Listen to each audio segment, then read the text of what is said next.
ముగ్గురు ప్రముఖ వ్యక్తుల గురించి మీతో కొన్ని విషయాలు షేర్ చేసుకుందాం అనుకుంటున్నాను.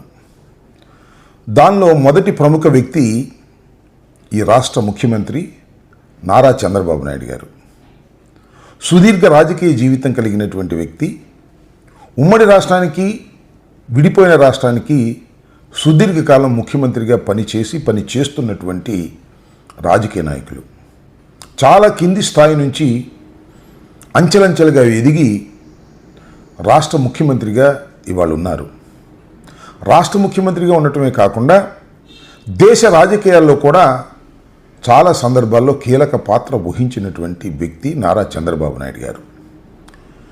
ఆయన వ్యూహాల్లో దిట్ట. అధికారం కోసం ఎంత దూరమైనా వెళ్ళగలడు.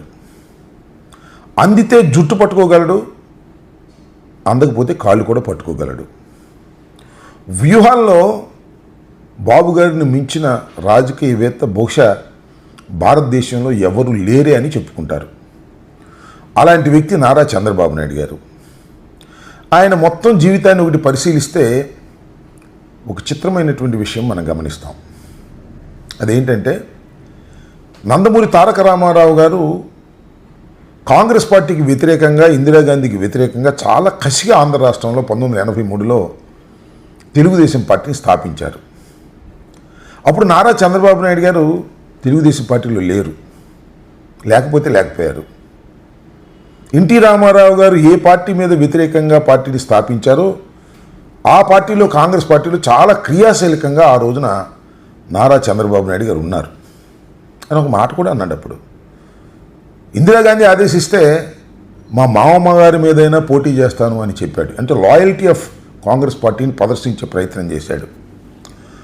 అలాంటి నారా చంద్రబాబు నాయుడు గారు ఎప్పుడైతే తెలుగుదేశం అధికారంలోకి వచ్చి సెటిల్ అయిందో, కాంగ్రెస్ నుంచి తెలుగుదేశంలోకి వచ్చారు, పార్టీ మారారు. సరే, పార్టీ మారటం అనేది భారత రాజకీయాల్లోనూ దేశ రాజకీయాల్లోనూ పెద్ద చిత్రమైన విషయం ఏం కాదు. అది తప్పుగా కూడా ఎవరూ భావించడం లేదు. పార్టీ మారటం కాదు, పార్టీ మారి తెలుగుదేశాన్ని మొత్తాన్ని ఆక్రమించేసుకున్నారు.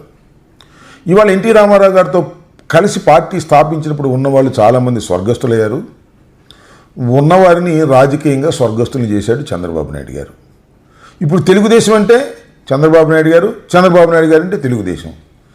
రాబోయే కాలంలో తెలుగుదేశం అంటే నారా లోకేష్ అంటే తెలుగుదేశం అని చేయటానికి కూడా ఆయన తాపత్రయపడుతున్నాడు. అది వేరే అంశం.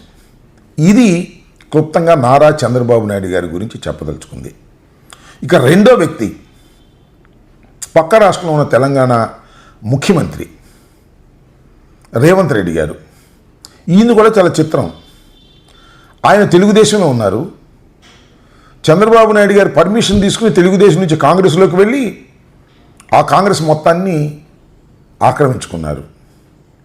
ఆయన కూడా వ్యూహాల్లో దిట్ట. అడ్డదారుల్లో గురువును మించిన శిష్యుడు. ఎందుకంటున్నానంటే, నారా చంద్రబాబు నాయుడు గారి శిష్యుడే రేవంత్ రెడ్డి గారు కూడా.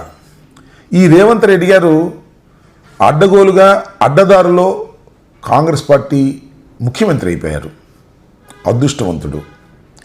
ఇక్కడ నేను చెప్పదలుచుకుంది ఏంటంటే, నారా చంద్రబాబు నాయుడు గారు కాంగ్రెస్ నుంచి తెలుగుదేశంలోకి వచ్చి తెలుగుదేశాన్ని ఆక్రమించుకున్నారు.